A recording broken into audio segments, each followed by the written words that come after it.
فأين الله؟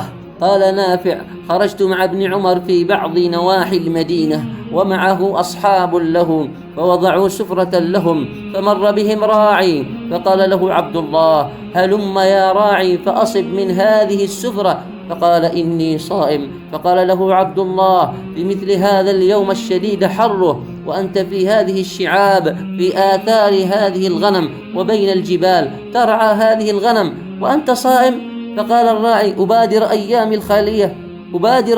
الخالية. فعجب ابن عمر وقال: هل لك أن تبيعنا شاة من غنمك نجتزرها ونطعمك من لحمها ما تفطر عليه ونعطيك ثمنها؟ قال: إنها ليست لي، إنها لمولاي. قال: فما عسيت أن يقول لك مولاك؟ إن قلت أكلها الذئب. فمضى الراعي وهو رافع إصبعه إلى السماء وهو يقول: فأين الله؟ فأين الله؟